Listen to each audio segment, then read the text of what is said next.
Good afternoon and good morning to everyone, and welcome to this joint side event webinar between Stimson Center, United Nations Institute for Disarmament Research, and Conflict Armaments Research.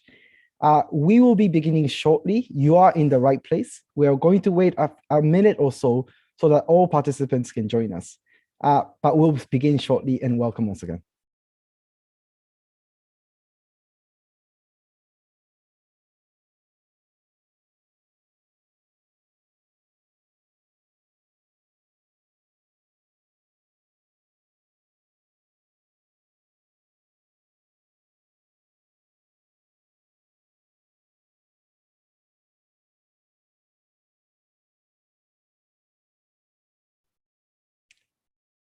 Excellencies, colleagues, friends, good afternoon and good morning once again. My name is Himayu Shiotani, and I'm the head of international policy for conflict armaments research. It is a true honor and pleasure to welcome you to this joint event today between the Stimson Center, United Nations Institute for Disarmament Research, and Conflict Armaments Research, which is looking at the issue of assessing the arms trade treaty's impact on efforts to prevent and mitigate diversion. At the outset, please allow me to express our many thanks to you participants, first and foremost, for joining us, and the panelists, Rachel, Anna, and Ambassador Lim, for joining us in this conversation. I also want to take this opportunity to thank the sponsors of this event, the governments of Germany and France, for supporting this work, which is examining the impact of the Arms Trade Treaty in preventing diversion. I want to take this opportunity to begin by reflecting on why we have gathered here today. And the primary notion of the point of departure for us really is that diversion lies at the heart of illicit proliferation of arms. And it is that, systematically speaking, diversion can undermine national controls, regional controls, and multilateral efforts to regulate the legal transfers of conventional arms.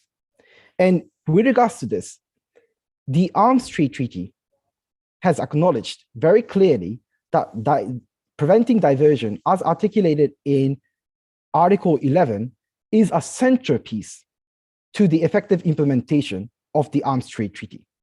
So it is in this regard that we're very pleased and honored to have Ambassador Sambyom Lim join us, who is the chair of the Working Group on Effective Treaty Implementation on the Arms Trade Treaty.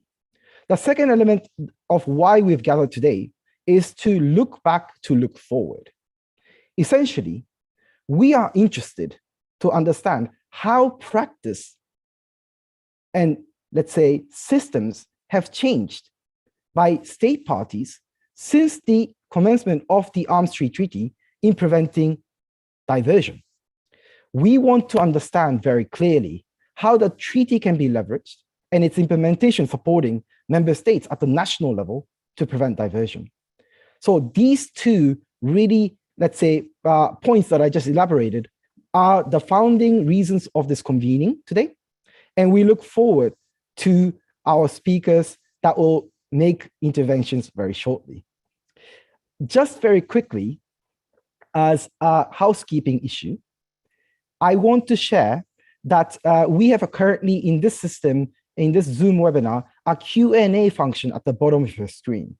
This is the function that I would encourage you as participants to utilize to engage with the panelists presented to you today. You can post your questions at any time during the discussions, and I, as a moderator, will be sure to be looking out for these questions and to relay them.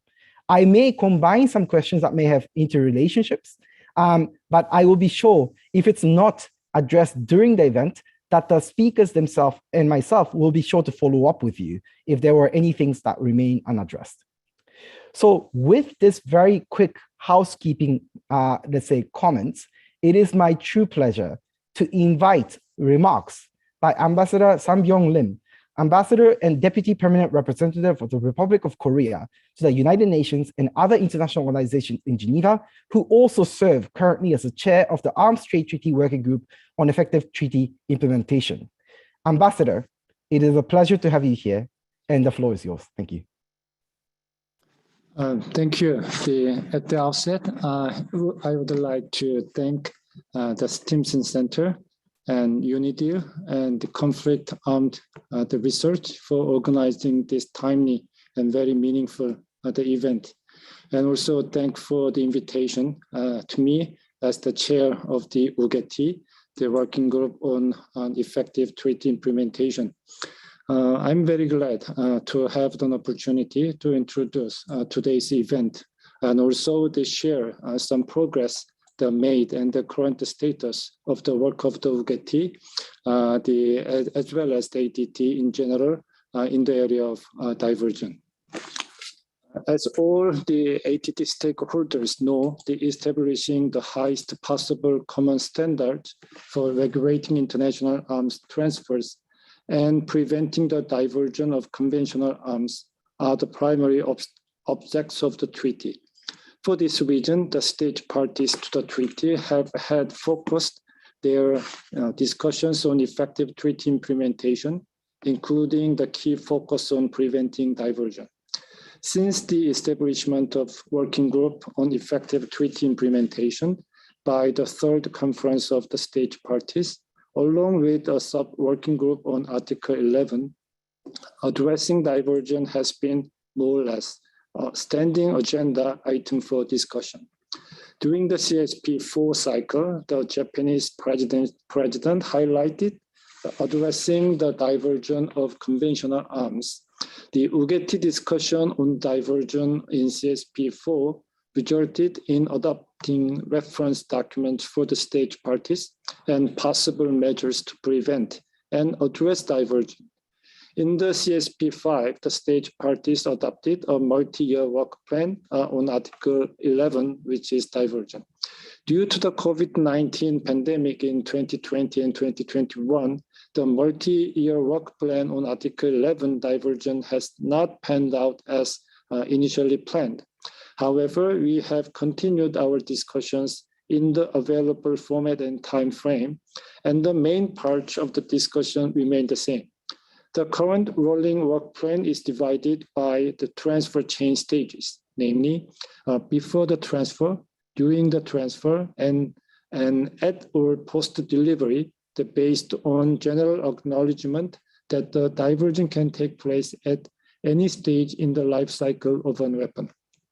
State parties have covered first the before the transfer stage prior to the CSP7, and our discussion is moving forward to the during the transfer phase and onwards next week in the intersessional working group meetings.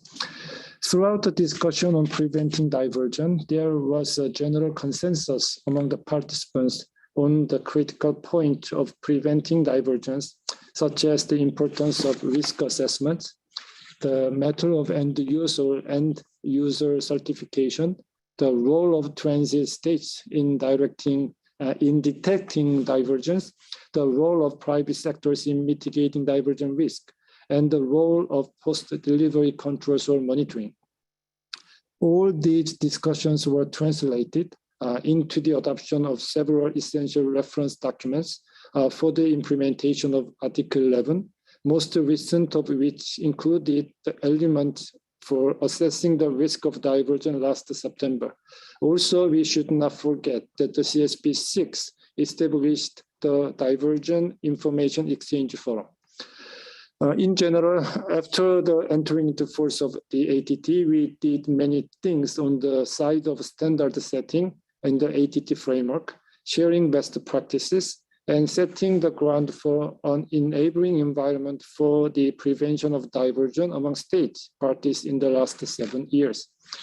In this regard, I understand that the next event to be organized by Stimson Center, Unidear, and CAR on the sideline of the second preparatory committee meeting for the CSP8 will make a contribution to deliberations on how to effectively share information on diversion cases, trends, and dynamics. This will be another welcome event from my perspective, helping to advance our efforts to prevent, detect, and eradicate the diversion of conventional arms. But now I'd like to turn to today's event. I think it's very much timely and suitable to look for any possible gaps that we can strive to fill up in each state party's policies and practices to address the diversion of conventional weapons. A good start to such a reflection will be assessing and acknowledging how the treaty has contributed to reducing diversion risks so far. In that regard, I'm very happy and welcome the joint effort by Unidear, CAR, and the STEAM Center to introduce the methodology for assessing the effectiveness of an enabling environment to prevent and eradicate diversion. I'm deeply grateful to the experts who have actively supported the efforts to strengthen our shared understanding of the impact of the ATT to address risks of divergent arms transfers.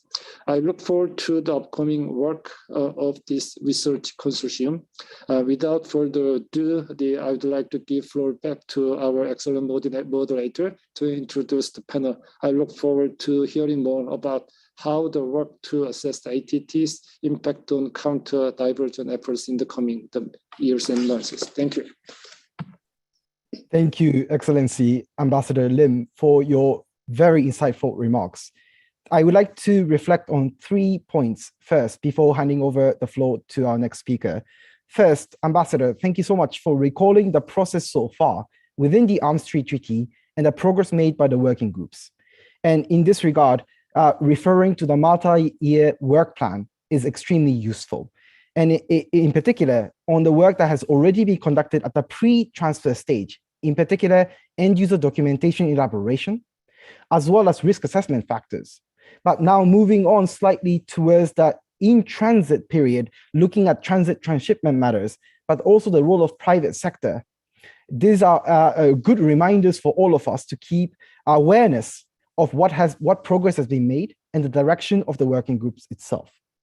Second, thank you very much for referring to the term enabling environment. This is a crucial element of the discussion today. We recognize that in order to understand progress, there is, and in order for prevention of diversion to take place, an environment that allows for measures to take place is critical. And in this regard, thank you also for recalling that within that transfer cycle, there are issues pertaining to environment that pertain to detection, mitigation, monitoring and diagnostic, but also enforcement issues. Lastly, Ambassador, thank you for also placing an emphasis on trying to understand the impacts of the treaty for member states themselves. And in this regard, I want to mention one thing, and going to you, Rachel, now. The transition I want to make here is this. If we do not know where we are today, how do we propose where we want to go tomorrow? This is a fundamental question that I think is pertinent to the core of what we as partnership are doing. So with this, Ambassador Lim, thank you so much once again. And now I would like to introduce our next speaker, Rachel Stoll. I'm sure many of you know very well. Rachel is the Vice President of the Stimson Center and the Director of Conventional Defense Program. She has, of course, extensive experience in the issue of, let's say, conventional arms control, including within the United Nations systems, both on the issue of the UN Register of Conventional Arms, but also on the issue of Arms Trade Treaty. Rachel, it's always a pleasure to be able to share this platform with you. I'm quite excited to hear what you have to say at this occasion. So the floor is yours, Rachel. Thank you, Hima, and thank you to Anna and Ambassador Lim for joining us today in, I think, a very interesting and relevant conversation. I think you're right, Hima. It's always, for those of us who have worked on the Arms Trade Treaty for more than a decade, there are so many questions about what is the impact? What are we learning from the first decade of the Arms Trade Treaty? What are we trying to accomplish? And how do we know if we've gotten there? What are our metrics for success? And so this is really a very exciting and engaging research project that has involved all members of the research consortium, so Unidear, CAR, and Stimson. And for many months, we have been carrying out preliminary collection and assessment of data on counter-diversion measures, taken by lots of desk research, a sample of ATT states parties. And the purpose of this preliminary data collection and assessment was to identify a subsequent more in-depth pilot study that the consortium can use to test a methodological tool that's going to enable an interested state party to analyze and identify their own progress that they have taken in implementing effective measures to create an anti-diversion enabling environment and options to strengthen such an environment. So I think the project that we are doing very much follows on the framework that Ambassador Lin just laid out for us, as well as can serve as an example for other studies to identify the impact of the ATT. So in order to undertake this study, we wanted to look at a broad sample of countries with geographic diversity, but also experiential diversity. And we wanted to look at countries that, when considered as a group, so in total, had a balance of the following characteristics. Some had a presence of armed conflict or recent armed conflict. Others had an absence of armed conflict, pervasiveness of armed crime or the absence of armed crime. Some were significant arms exporting countries. Others were highly dependent on arms imports. Some were transit countries or had significant transshipment ports. Some were economically developed, some were less economically developed. So we really wanted to look at a range of countries that had a range of experiences and practices in addressing diversion. We selected 20 states parties for this initial assessment and developed a preliminary list of systemic and practical measures that states can take at a unilateral, bilateral, and multilateral level to prevent arms diversion. So and Anna's going to go into the methodology in great detail subsequently, but just for clarity for my presentation, systemic measures refers to comprehensive arrangements that are established and maintained for national control systems and international cooperation to prevent, detect, and eradicate diversion, whereas practical measures refer to specific actions that are taken to prevent, detect, and address and eradicate diversion before, during, and after an international arms transfer has taken place.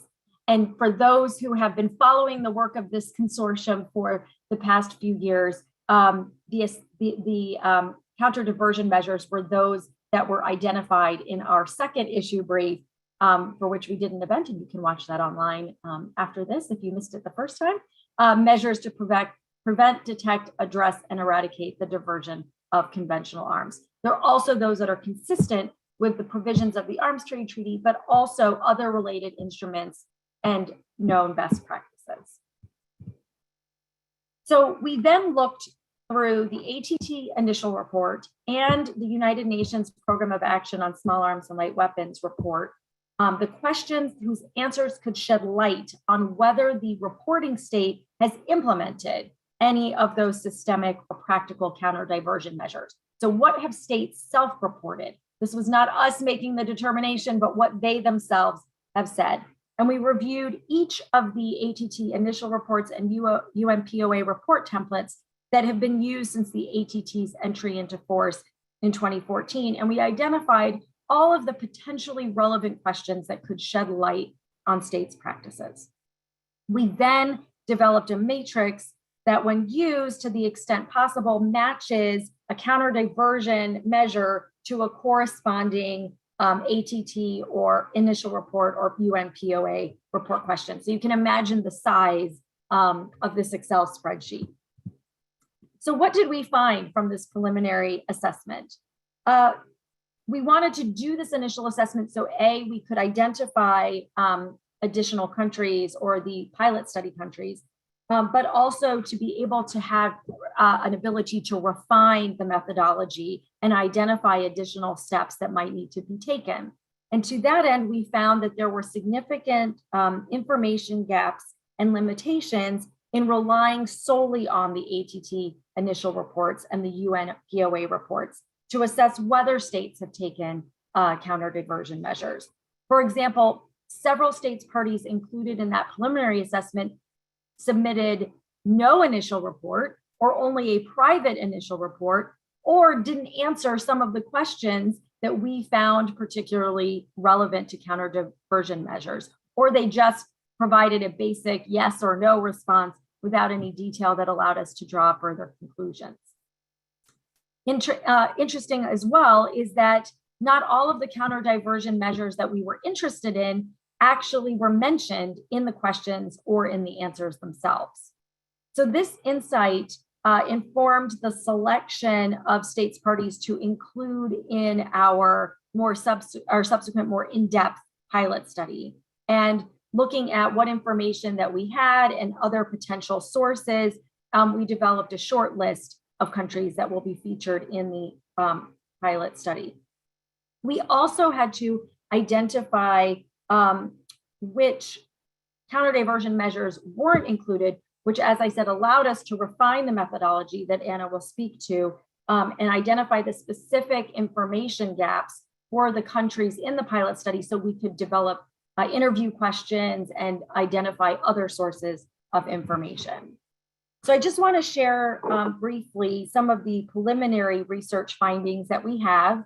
And don't hold me to all of these because this is just preliminary and we will have the final report later this year. But we've been testing the methodology with additional desk research, with interviews with relevant stakeholders, and we're identifying some general trends directly from that research. For example, we are discovering that we can find basic information about a state's national control system, including what transfers are covered, whether national control lists exist and what's covered in those, what licensing requirements exist and whether there are exceptions or simplified procedures, what prohibitions, risk assessment criteria, and risk mitigation measures are included in a state's national system. We can find basic information on some counter-diversion measures, including physical security stockpile management measures, what to do when a risk of diversion is assessed, what to do when, what steps to take when diversion is detected, and information on the control measures that some states did not have in place when they first submitted their ATT initial report, but which they plan to implement through subsequent legislative or policy changes, including the improvements to their national control list or formalizing their risk assessment procedures. But we also have discovered knowledge gaps from those reports and have realized we need to look in different sources, such as in national legislation or in national policy statements, or, as I said, to conduct specific interviews to get more than just the high-level, broad stroke details.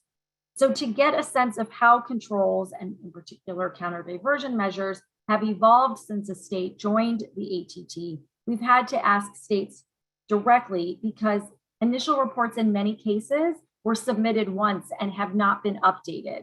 So if you were an early reporter, it could have been already 6-7 years since you have submitted or completed your ATT annual report, and often legislation has evolved.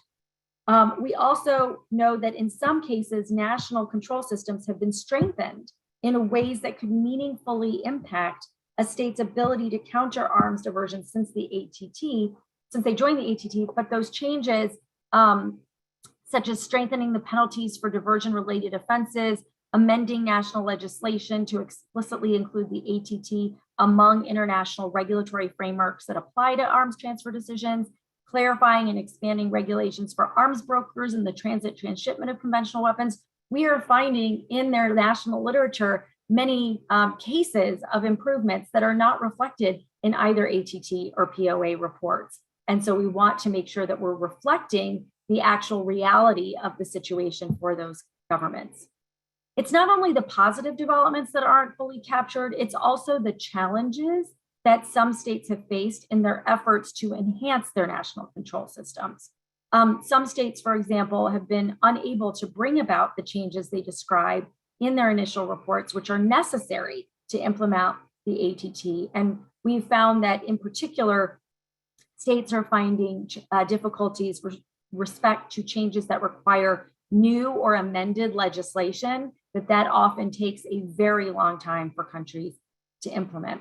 So by looking beyond these national reports on implementation, we've been able to develop a more holistic and up-to-date sense of not only the ways in which national counter-diversion measures have been strengthened since states joined the ATT, but also what challenges they continue to face.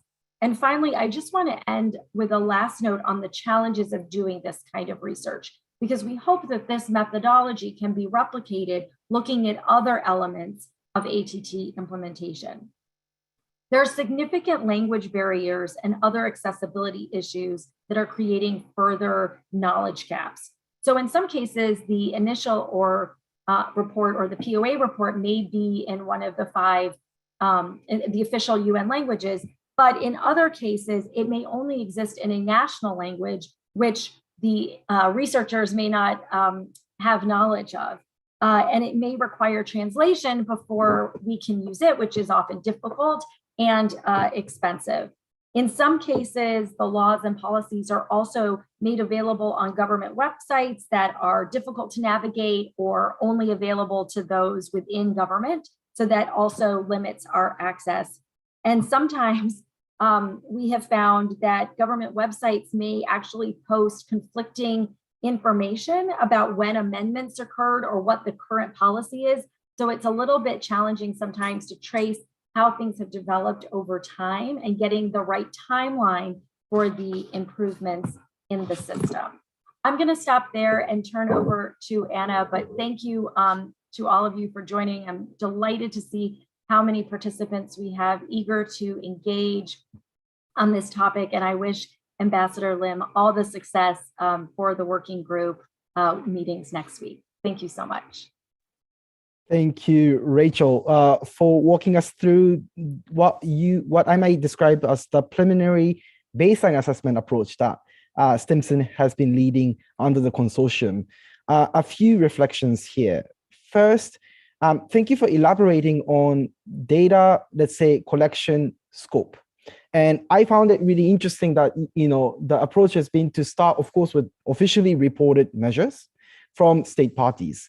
And this raises an interesting question, of course, that I would like to come back to you later, which is what are the largest information gaps that you're observing? That's something I would like to come back to you in the moderated discussion session. But it also raises a different question, doesn't it, Rachel? It raises a question about reported versus actual change that is taking place domestically. And are reporting as part of the transparency effort really truly able to capture the change, the positive or the challenges that are taking place to prevent diversion? Are there mechanisms that will allow us to get a better picture on this and to facilitate the information exchange? These are things I think that are relevant to the working group on transparency and reporting as well. So thank you for flagging those issues. And lastly, thanks for giving us a taste of the findings. I would be interested as well as you continue this research.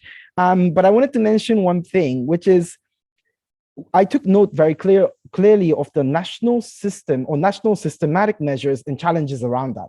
I think that there will be an added value as well when it comes to mapping out all the types of practical measures that member states are taking at different stages of the transfer chain, and what type of opportunities and challenges they face on that. I think that will be very interesting as well. And if I may, from conflict armaments research side, I would be also interested to learn a bit more about how tracing fits into that picture. So many thanks, Rachel, for this. Really excited to hear more from you in the question and answer session. But I will now move on to our next and final speaker, Ms. Anna Mensah. Anna Mensah is with the United Nations Institute for Disarmament Research, and she is an associate researcher under the Conventional Arms Program. She currently focuses a lot of efforts on the work that Unidear does on weapon and ammunition management. But within this scope as well, Anna has been focusing a lot on the work that we are doing under the consortium on the ATT. Anna, it's a pleasure to see you here, and the floor is yours. Thank you. Thank you very much, Himayu. It's my sincere honor to be here today to speak on this panel to introduce the draft methodology for assessing the effectiveness of an enabling environment to prevent and eradicate diversion. First of all, I would like to thank the governments of France and Germany for their generous support and contribution to this research project. I'll also like to thank Ambassador Lim for joining us today on this event. And finally, a sincere thanks to our research partners, Stimson Center Conflict Armaments Research, whose joint efforts have culminated in the development of this draft methodology, which I'm excited to introduce today. For those of us hearing about Unidear for the first time today, the United Nations Institute for Disarmament Research is a autonomous research institute in the UN system based in Geneva. We focus on generating ideas, knowledge, facilitating dialogue, and providing advice on international security and arms control issues.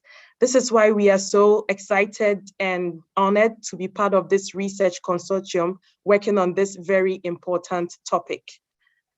So moving on to the main topic for my presentation, that is an introduction to the draft methodology. I'd like to start by building upon Rachel's presentation to explain our rationale for developing this methodology and the objectives that we hope can be achieved through the use of this methodology. So as Rachel explained earlier, we conducted some preliminary research that revealed a lot of knowledge gaps, especially when it comes to reporting on effective counter-diversion measures. And this also posed as a challenge to our research consortium and project, because one of our goals is to be able to assess the impacts that the ATT has made in promoting an enabling environment to counter diversion. And so through the development of this draft methodology, we hope that we'll be able to propose to states a voluntary tool that they'll be able to use to consider the practical and systemic measures they have in place to implement ATT provisions throughout the transfer chain to be able to address risk of diversion in arms transfers. Secondly, we seek to provide a menu of effective counter-diversion measures to be used on a voluntary basis, because sometimes we found that the reasons why there is no reporting or information on that is that there is a gap in the knowledge. There is not so much information on the options or the avenues or what some effective measures are. So this is also one objective why we developed the methodology, as it proposes a menu of options that can be implemented or considered by states. And finally, we hope that through the use of the methodology by states, other interested ATT stakeholders, we will be able to examine in some way the impact that the ATT has made on diversion prevention efforts. So briefly, these are some of the objectives and the rationale that we considered for developing this draft methodology. On this slide, I'll try to explain the conceptual framework that the methodology is built upon or organized by. So when I will show a picture of the methodology in the next slide, so over on this slide, just follow the conceptual explanation and key concepts in the methodology. So firstly, on the one hand, you will see a non-exhaustive list of diversion risks associated to specific stages of the arms transfer chain. And so you see several diversion risks listed, including the use of front companies, end user certificates not verified, battlefield capture, various points of diversion and diversion risk are provided. A non-exhaustive list is provided in the methodology. And then after consideration of these risks, we also propose a set of systemic and practical measures that can be used to counter these diversion risks or mitigate these diversion risks. And over here, I'd like to emphasize that the systemic and practical measures we propose in the methodology is built upon the paper on possible measures that can be taken to address and eradicate diversion, which was welcomed at the 4th Conference of State Parties to the Arms Trade Treaty. So we have taken relevant work that has been done by ATT working groups, and also past work of this research consortium, and built upon that to provide a menu of systemic and practical measures to counter diversion. And in terms of systemic measures, these include legislations, risk assessments, the availability of competent national authorities. And in terms of practical measures, we have risk indicators, bilateral information exchanges, amongst others. So in the methodology, you find the non-exhaustive list of transfer risk on one side, these systemic and practical measures that can be implemented on the unilateral, bilateral, and multilateral level. And then finally, an assessment questionnaire for each stage of the transfer chain. Over here, I would like to explain again in detail that generally in the ATT, when we are talking about the different transfer stages, we talk about pre-transfer, in-transfer, and delivery and post-delivery. But in the development of this methodology and in our research, we found that there are some diversion risks that occur or can occur at all stages of these transfer chains. So in the methodology, you will see another column that also mentions risks and measures that can be implemented throughout at all stages of the transfer chain. So this was just the conceptual framework. And in the next slide, I will show you a picture of how it looks like. So I see people smiling and eyes brightening, lightening up at this picture, but this is a snapshot of the methodology. So as I explained, the diversion risk, the non-exhaustive list of diversion risks can be found here on the left-hand side. We also specify the nature of the measures. So systemic measures, as Rachel explained, are the mechanisms and the comprehensive arrangement. So we specify, so the state can tell that this is an example of a systemic measure as well as a practical measure. And these can be applied on the unilateral, bilateral, or multilateral level. And then on the right side, you have the questions, the assessment questionnaire that you can use to interrogate or assess whether these measures exist, whether they are strong enough, whether they are sufficient to cover all the diversion risks pertaining to your national context. I would also like to say that currently the assessment questionnaire has 39 questions, and to share that the methodology is in its draft stages of development, and we hope to publish it, finalize it, and publish it at CSP 8 in August. And so as you follow this presentation, we will so much welcome your comments, feedback, and initial questions, which will feed into it before we finalize. So in the next 3 slides, I will show a snapshot of the questionnaire, of the assessment questionnaire at various stages. So this is an example of some of the questions that can be found at all stages of the transfer chain. So when you look in the methodology and in the assessment questionnaire, you find this. Question 1, for example, seeks to interrogate or help states to assess whether diversion and diversion-related offenses and practices have been criminalized in their national control system. So this can be an example of a systemic measure that tries to interrogate the existence of national regulations to criminalize diversion and its related activities. On the next slide, I show the screenshot of the assessment questionnaire for the in-transfer stage. As Ambassador Lim pointed out, the ATT sub-working group on Diversion, Article 11, in this year's work plan, will be focusing on the in-transfer stage, particularly measures applicable to transit and transshipment states. So I decided to show a screenshot of the questions in our assessment methodology that pertain to this stage of the transfer chain. So this question number 1, for example, seeks to interrogate again whether the arms trade activities classified in the ATT are well regulated in the state. So we want to ask what measures they have for regulating transits and transshipments of arms and ammunition in their state. The next slide also shows a snapshot of the assessment questionnaire at the delivery and the post-delivery stage. I also thought that showing this snapshot will be important, especially as this year, Germany has, as the president of CSP8, has chosen post-delivery controls and on-site inspections as the theme. And so I'm showing in this slide a screenshot of some questions that can be found in the assessment questionnaire on how counter-diversion measures at this stage of the transfer chain, whether they exist or not, whether they need to be strengthened or not. So these are just some examples of some of the questions and a snapshot of various stages of the arms transfer chain. In this slide, which will be my concluding slide, I would like to discuss opportunities for using this methodology and assessment questionnaire. The first point is literally to support treaty implementation.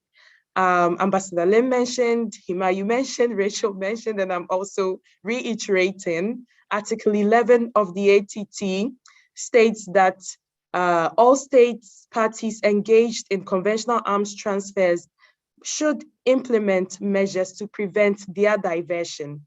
And so we hope that this methodology, through the usage of the methodology by states, they will be able to fulfill their treaty obligations, and it will support the implementation of the treaty, especially effective implementation of the treaty.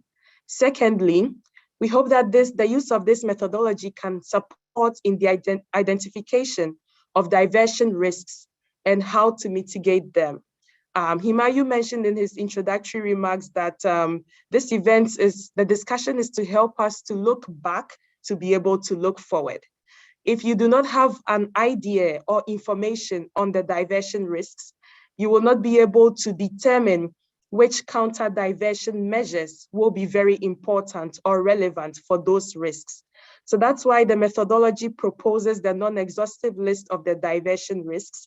And so by using it, state parties will be able to identify such risks throughout the arms transfer chain and also have options of the measures to mitigate against them. The third opportunity or advantage that the use of this methodology can offer is to facilitate information sharing among states and interested stakeholders and promote transparency on effective counter-diversion measures. Over here, I would like to recall again Article 11 of the treaty. Article 11.5 even specifies that state parties are encouraged to share information relevant for preventing, detecting, and addressing diversion. And so by using the tool, state parties will be able to have such relevant information on the diversion risks in their national context, on the possible counter-diversion measures which are absent or are present or need to be strengthened, as well as areas for cooperation and international assistance. And so this is one advantage, again, that we hope the tool will provide. And finally, as I added it to my response in the third bullet, we hope that after using the assessment, after conducting the assessment through the tool, you'll be able to identify the gaps in your national control system with regards to counter-diversion measures. And such information can support the formulation of applications to the ATT Voluntary Fund and other international assistance mechanisms. So this is also one advantage that can be gained from using the methodology. So this brings me to the end of my presentation. I hope you followed closely and will be able to share comments, feedback, and engaging questions on this presentation. My name is Anna Mensah, and at Unidear, I work on this project with Dr. Paul Holtom, who is the head of the Conventional Arms Program, with support from two graduate professionals, Theo Bajon and Pablo Reis. Thank you very much. We'd like to thank France and Germany for their support, and Stimson Center and Conflict Armament Research for such an engaging project. Himayu, back to you. Thank you. Thank you, Anna. Quite a lot for me to digest here. So we'll take the opportunity in the question and answers to maybe elaborate a little bit more on this. But first and foremost, Anna, thank you so much for sharing this methodology. I think the important thing here is that this methodology is an additional reference for member states in terms of providing them with a framework to assess diversion and counter-diversion measures at the national level. And I want to say that as an additional reference because member states and state parties are already undertaking such exercise. But this is a reference document that could support their efforts in this regard. And to this end, you mentioned that this is going to be put in a form of a voluntary tool. And I think that's really important to emphasize once again, because that means that this tool could be used at the national level to self-assess the progress that has been made, that can inform deliberations that those states can then bring to the discussions in the ATT itself. And the third thing here I thought would be important to also highlight that I took away was the reference to a menu of options on counter-diversion measures. I think that this is an interesting initiative, one that I believe that working group on sub-working group on diversion has looked at in terms of compilations as well in the past, in terms of discussions. And in this regard, being able to map out as wide as possible practical and systematic measures could be very useful as a reference for states that are meaning to either review or strengthen further their own counter-diversion mechanisms. And lastly, I want to recall one document. Anna, I thought that when you talked about risks up front, I liked the approach about the risk-informed approach and the types of, let's say, diversion risks that come about. In this regard, it might be also useful that this exercise helps states catalog what types of diversion they're facing. And in this regard, I recall the third publication of the consortium, which aimed to clarify the typologies of diversion in arms transfer. If you have not had a chance to take a look at this, colleagues, this is an interesting publication that could also be a useful reference document as we discuss this further. So Anna, many thanks once again. And it is at this time that I will open the floor now to all three speakers, Ambassador Lim, Anna, and Rachel. And I want to maybe start with you, Rachel, if I may. And then I will move to Anna, and then I would like to move to Ambassador Lim. First to you, Rachel, going back to the question I raised earlier, in your exercise that you've undertaken, looking at officially reported measures and also following up with their consultation, there are two subsets. First, when you followed up with the states, who did you talk to, or what entities or offices were you engaged with? As I can imagine, depending on the stage of the transfer, we may be talking about very different, let's say, national authorities involved in that. So could you elaborate a little bit on that first? And I have a second follow-up question for you as well. Thanks. Sure, thanks, Hima, and thanks to my fellow panelists for really interesting conversations and presentations. So I think it depends on the country. There isn't a single answer to who are the information sources, right? That's always the challenge when you're doing this kind of research. Who do you speak with? Where do you collect that information? And in many cases, we use the contact information on the initial and annual reports and POA reports. In some cases, we reached out to the ATT points of contact or those colleagues that we knew from our work in the ATT. Sometimes we reached out to officials in the missions, the UN missions, to try and have them help us identify who the best people to speak with might be. And from country to country, it has differed as to whether we are speaking with the practitioners or with other officials who receive the questions from us in advance, go and speak to the practitioners, and then speak to us separately. So I think it just depends. I will say that reviewing sort of national reports and legislation and policy documents and doing these interviews is incredibly useful. But it's a very time-intensive way to identify the changes to a state's national control system.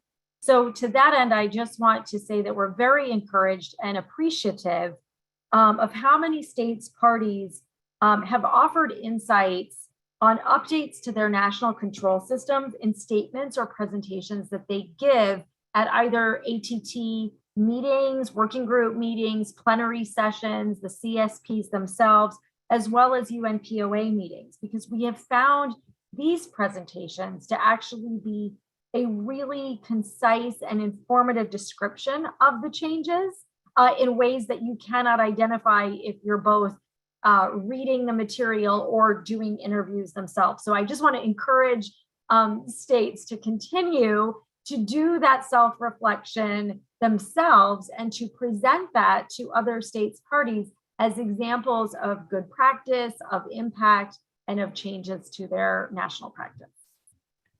Thanks, Rachel. I'm going to hot pursuit on this one. Yes. I acknowledge that the research is ongoing at the moment. So, we're not in a position perhaps to elaborate too much on what the ultimate findings may be. But I am curious nonetheless to ask you, in your effort, what information gap has been significant that you've come across? And within this information gap, are you able to differentiate between if that is a knowledge gap or a capacity gap? I'd be very curious about that. Yeah, no, that's a really good question. I mean, I think what we've noticed is the ATT has really helped elevate the importance of counter diversion measures. It's motivated a number of concrete legal and policy changes. The profile of discussions on diversion are far greater since the ATT entered into force than they were before. We all sort of knew this was an issue, but there's been great attention through, not only the working group and the sub-working group, but now the creation of the Diversion Information Exchange Forum. We're just talking about diversion. It's been the theme of several Conference of States Parties. So we've really elevated that discussion. And when you start talking about things, of course, that puts an inherent pressure on states to reflect and see what they have done to address diversion so that they can be active participants in that conversation. We've also seen that the ATT has made contributions for states parties that don't have adequate measures in place to counter diversion, including just by requiring them to complete an initial report on treaty implementation, they have to assess the adequacy of their own existing control measures. So that gives them a forum and a motivation internally to discuss implementation matters with other states parties and offering common frameworks that can guide the development of their national control systems. I think in terms of knowledge gaps, it is really, as Anna said, as we have tried to sort of fill in each country's practices and systemic measures using that, all of the questions in the methodology, what we're noticing is that there are different points of emphasis on different elements in the transfer control process. So you may have, say, post-delivery verification may not be included, but you may have initial risk assessments, right? So there's different, depending on the country, they may have more robust or less robust mechanisms or measures along the entire transfer chain. We are truly trying to identify countries in this pilot study that have this range of experiences. So this isn't, we're not judging a state, you're less than compliant or you are perfect in your compliance. It's really how states are thinking about their counter diversion measures throughout that entire transfer chain. So it really is dependent on both the experience and practice of the states parties and their role. Either, if you're an exporter, you have different emphasis than if you're an importing country. And it's been a very fascinating study so far.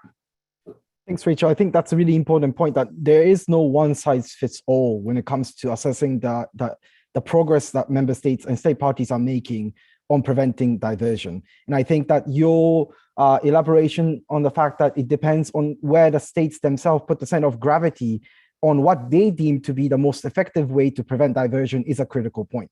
And this may vary from the items that is being transferred to the recipients that are involved or intermediaries are involved. And depending on their experience and context, the emphasis may shift. I think that's a really important point, and having a methodology that is able to acknowledge that is crucial.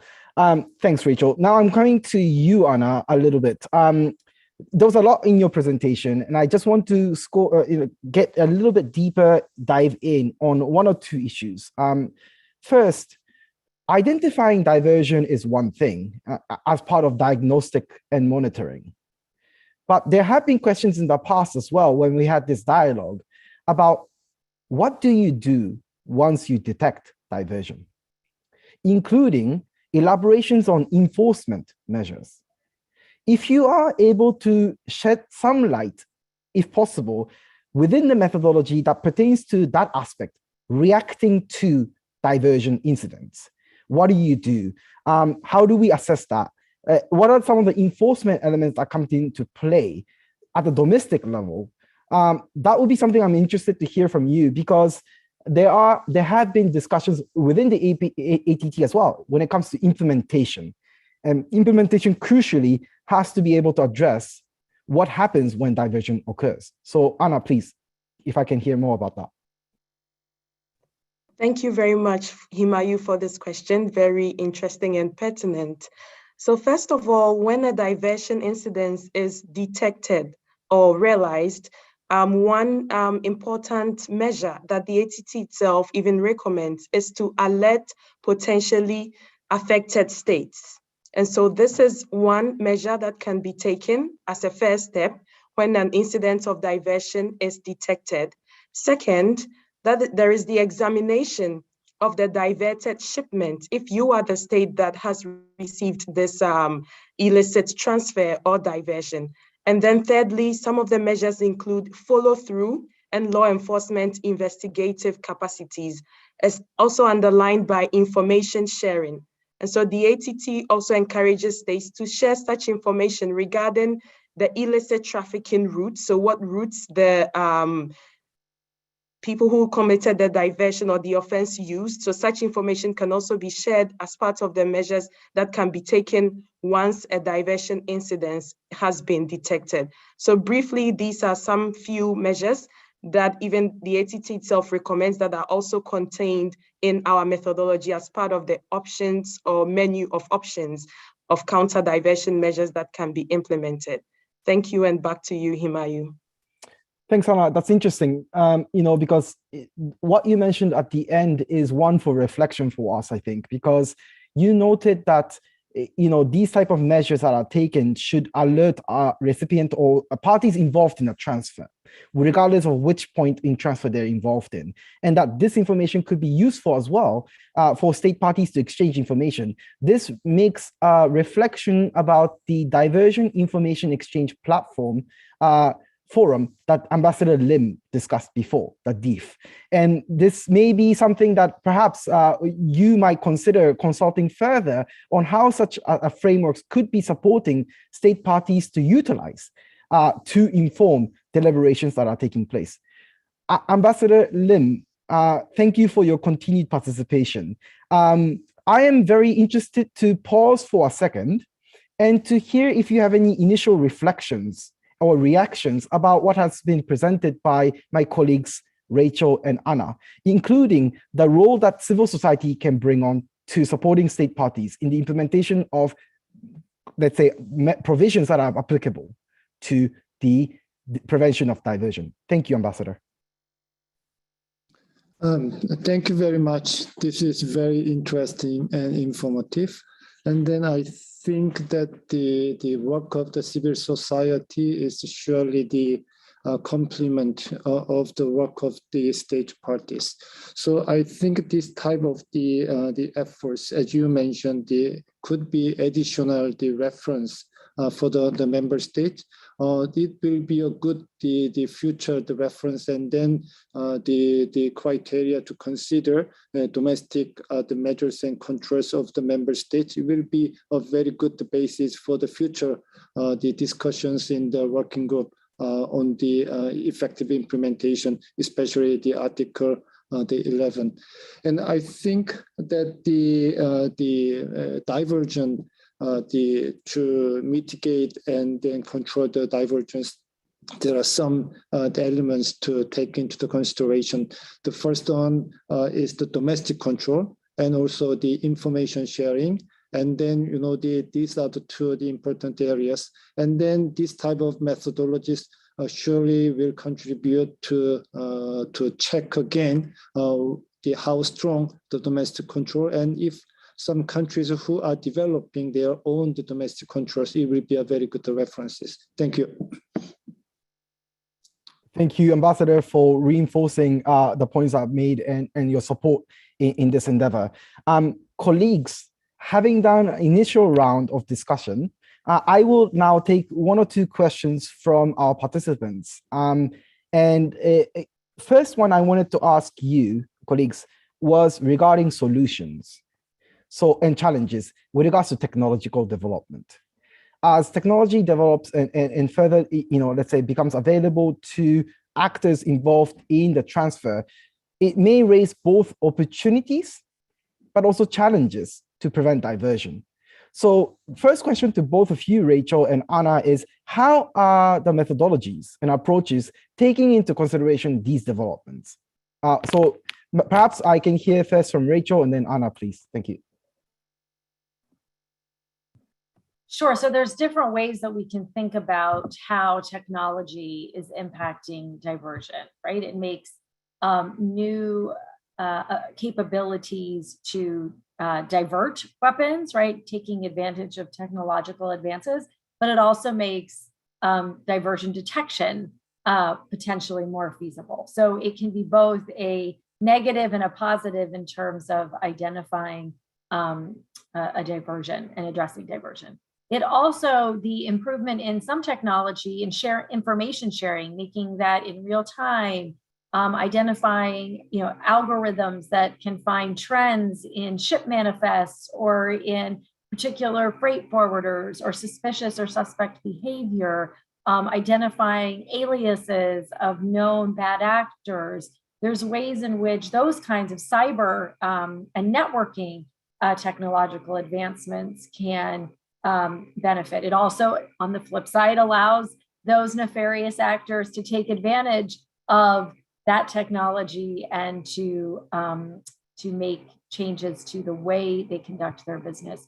So in our study, obviously, we're looking at the measures, both the systemic and practical measures that states are undertaking. And so obviously, if they reference improvements to their networking, their information sharing, their capabilities to track and assess transfers, we are noting those kinds of improvements. But it is an interesting discussion that perhaps won't be fully realized in this study, and just reference that the changes to technology in all of its aspects has a great impact on diversion itself and counter-diversion measures. Thanks, Rachel. Going straight to you, Anna, please, on the methodology side, if there's anything that you'd like to elaborate on how you capture that information. Thank you. Thank you very much, Himayu, for this question. So I would like to shed light on the positive aspects of technology on counter-diversion. So how technology supports or facilitates counter-diversion measures. And if I try to situate it even in the context of the upcoming discussion of the sub-working group on Article 11, that is how relevant technology is even for transit and transshipment states. Technology facilitates the monitoring, verification, to enable permission or denial of transits and transshipments. So in our methodology, for all the stages of the transfer, we ask, what technology do you use to monitor, verify, permit, or deny, or seize, or make a decision to seize arms transfers? So the technological element is present and explored in this methodology, and especially when we find that some states have such measures there, we note them down. When we speak to some of the other states that do not have so much information on such technology that can be implemented, we share it with them as part of the menu of options and encourage them that they can file for support for that through the ATT, VTF, and other international assistance platforms. So yes, technology has an impact both on the commission of diversion and also the prevention and countering of diversion. And this is well captured in our methodology. Thanks, and back to you, Himayu. Thanks, Anna. Let's make this a little tricky for both of you now, okay? I'm curious. So the methodology, as I understand it, is quite comprehensive, and it is based on and draws from the typology of diversion that was created by the consortium. And so in this regard, I have to ask, how is the methodology taking into account intentional diversion? Some stakeholders may call this sponsored diversion, or that may take place as a form of re-exports in violation of original end-user documentation or agreements, or assurances that have been made between parties involved. I think that there's sufficient amount of knowledge out there to merit this question, to say, how does the methodology navigate this space? I would like to maybe start with you, Anna, if I may, and then back to you, Rachel. Anna, over to you. Thank you very much, Himayu. Very interesting question. In the methodology, some of the, as you rightly noted, even in your question, it is quite comprehensive. And so anything you can think about has been captured and considered in its development. We ask several questions related to the institutional capacities of law enforcement agencies and competent national authorities involved in the arms transfer chain. And by asking such questions, that is where we can identify where there may be institutional weaknesses that can facilitate sponsored diversions. So this is my brief response to that. We do interrogate, or there are questions in the questionnaire that assess the institutional capacity or the capacity of the competent national authorities that are engaging in this arms transfer. And this interrogates several risks, including corrupt practices, use of fraudulent documents, and others. And some of these are intentional methods, if I may put it, that can be used to facilitate diversion. And so we do interrogate these in our methodology. Thank you, and back to you. Interesting, Anna, thank you. Rachel, hot pursuit on this, please. Well, I was going to say this very similar to what Anna said, because I think what is useful about the methodology is it's really incredibly comprehensive. I mean, Anna just showed you a snapshot of one corner of one element, but it is quite rigorous and robust in its examination of these issues. And we're not passing judgment on the state systems, of course, but what we are doing is looking about how they are taking into account various risks that we know might exist, how they are identifying that risk assessment criteria within their own governments, what measures, we talked about where they put their center of gravity or their level of emphasis on particular elements. So if we know a country has very weak, say, end use monitoring or significant falsification of end user certificates, we are able to see, well, there are deficiencies in their national system as they are describing. Again, without passing judgment, but those could be, as Anna mentioned in her presentation, places where there are weaknesses or gaps in the national system that could identify vulnerabilities in the national system, which then you could find assistance to help address. But we have tried to be comprehensive in the development of the methodology to address all of the factors and elements that go into a potential diversion and lay out what the measures for that state might look like. Thanks, Rachel. Very, very thanks for both of you, actually, Anna and Rachel, for answering that. And, I think part of this exercise itself is useful to identify what has changed when diversion does occur at the national level. And this may also be applicable to the discussion that I raised to you about sponsored diversion, essentially. In other words, if an exporting entity is able to detect that there's been a violation of an assurance as articulated in an end user agreement, the question then is, what adjustments or changes did the original exporting entity make in order to prevent that similar action from happening? I think these are the things that we are interested in capturing, and the methodology, as I understand it, Anna, is able to do that.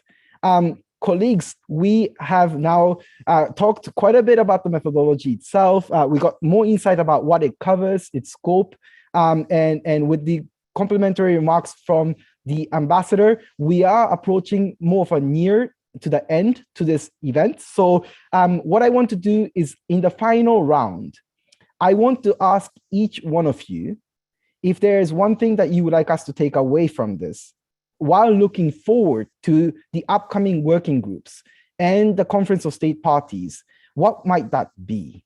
So in this regard, perhaps if I can start with you, Rachel, Anna, and then concluding, of course, with His Excellency Ambassador Lim. This would be the approach that I would propose in concluding this event. So Rachel, over to you first. Thank you. Thanks, Mayu, and thanks again to you for moderating this panel, and to Anna and Ambassador Lim for your participation today, and of course to our sponsors and the governments of Germany and France and the consortium itself, and Unidear, CAR, and Stimson. Particular thanks to my Stimson colleagues as well. I think we are at a bit of a crossroads, truly, with the Arms Trade Treaty. Unfortunately, the timing of the pandemic was unfortunate for many reasons. And for the cycle of the Conference of States Parties and the motivation and momentum that was occurring, it's been 2 years since we had sort of a quote unquote normal meeting of the ATT stakeholders. And in that time, we've seen reporting rates drop. We've seen decisions made by silence procedure, and we haven't really had to have the hard conversations. And assessing the impact of the ATT is always going to be front and center, because you will see news reports saying, you know, there are transfers to conflict zones that are continuing to happen during, in spite of the countries being states parties to the ATT. So the ATT must not be a success.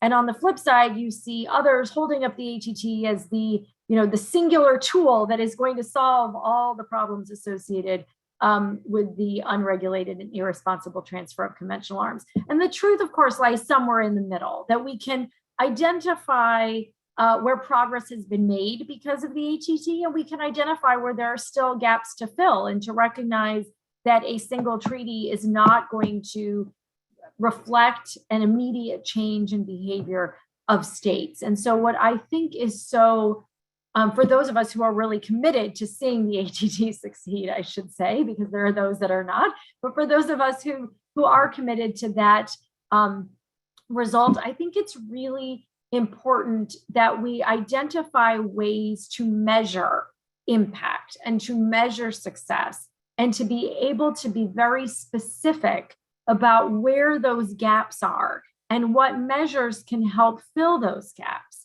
and allow states to implement the treaty fully. We're having an event next week talking about trends on ATT reporting. So I encourage you to look at the Stimson website to sign up for that event. But there again, we're looking at, it's not just how many states have reported, which is very important, but we're looking at what are the metrics to measure whether transparency has increased. What are the measures that indicate, or the metrics that indicate whether diversion is being prevented at a greater rate? How do we assist states that have an interest in doing so, rather than just, sort of laying out a series of policy recommendations, which is always, as a policy analyst, we do all the time, but really getting into the weeds and looking at the details of national control systems. And that's sort of my takeaway from this project and this event, that we have to be very deliberate and very conscious of the differences between state systems. There isn't just a one-size-fits-all approach to diversion. There isn't a one-size-fits-all approach for a national control system. And not everybody needs, the most complex and detailed national control system, but there are some fundamental principles that we are identifying in this project that allow us to support states in having the most success they can possibly have in both implementing the treaty, but the end goal is to countering diversion, promoting transparency, building confidence in the arms trade, and stopping human suffering. And so if we can identify the specific measures for all of those things, then the ATT has been a success. But until then, it's going to be a very long, sort of detailed slog for those of us who are really unpacking all of the different elements of the treaty. And I welcome others, and particularly states parties who are interested in that, to join us in this effort. So thank you very much. Thanks, Rachel. Fascinating. Anna? Thank you very much, Himayu. I think what I have to say will really complement what Rachel said, or kind of feed into that as well. I think that we have a very fine opportunity to pause and take stock of the progress that has been made since the adoption or the entry into force of the ATT. Next year, we'll be entering the 10th anniversary, or the 10th year since the adoption of the ATT. And I think that this year until then, we have the opportunity to pause and to reflect on what has been done, what remains to be done, what are the tools, what are the resources, what are the options we have to do the work that needs to be done. So I think that this is a good time for such reflections, discussions, and questions. And this research project indeed does feed into it by trying to assess the impact that the ATT has made specifically on diversion prevention efforts. But this kind of stock-taking exercise or impact assessment exercise can be replicated in other working groups or on other articles of the ATT. Let's just try to reflect on what has been done, what has changed, what states have done, what new developments have come up within these 10 years, and what still needs to be done, and what resources and practical tools can be used to support such work in the future. So this is my final words on this, and I hope it is useful. Thank you, and back to you, Himayu. Thanks, Anna. Thanks, Rachel. I think, on the one hand, it is quite clear that taking stock of progress made in order to understand the trajectory of implementation and how those implementations are actually changing the way in which states are preventing and mitigating the risk of diversion is crucial. And in supplementing that, on the other hand, you are producing a tool that will support state parties and member states to be able to support their efforts in assessing the progress that they are making. So I think these are two parallel complementary efforts. And thank you for taking the time to elaborate on that today with us. Ambassador, please, of course, you have the final word. Over to you. Thank you. Personally, I was in New York in 2013 in the final negotiation of ATT and its adoption. And I remember very well the contributions of the civil society in the process of negotiation and beyond, and then the development of the ATT since then. And ATT, as we know, is not exactly the disarmament treaty nor non-proliferation treaty. But also many articles are the result of the compromises. So it's kind of sometimes the vague and it's not clear. But still, my view, it's quite the real success story, which is really rare disarmament community these days. I always think that the WMD can change the fate of the humanity, but the conventional arms, especially small and light weapons, will impact on the lives of the ordinary people. In that sense, the ATT has a greater potential to contribute. And my takeaway for today's session is to reconfirm that it is very important to have the multi-stakeholder approach to we are facing the challenges of conventional weapons conversion. I thank you very much for today's event. Thank you so much, Ambassador. And I think this is a really good place to wrap, where we are recalled by your encouraging words that the Arms Trade Treaty's objective at the end of the day is to reduce human suffering. So with this, colleagues, I would like to thank each one of you as panelists for joining us today. It's been a pleasure for me to moderate this session. Ambassador, once again, my sincere appreciation of thanks on behalf of all three organizations for your time in light of all the busy schedule that the disarmament calendar poses upon us. Of course, to the sponsors of this project, governments of France and Germany, and above all, the participants for your active engagement. We have a lot of questions that came in the Q&A. I apologize in advance that we were not able to address all of them, but we will certainly take due note and study them carefully, and to make sure that some of these elements are taken into consideration, and where there is a need for clarity, we will certainly follow up with you. So with this, my final word is to give a sort of a heads up, if I may, that we will have another event in ahead of the April working group session, where this consortium will now undertake a deep dive in terms of 3 cases that elaborate how diversion occurs, what was done, and what we learned from it. I think this will be a concrete way to elaborate as well how the consortium can be of use to state parties. So with that in mind, I want to say many thanks to all. It's been a pleasure once again, and there's more to come from us. Many thanks all, and have a really good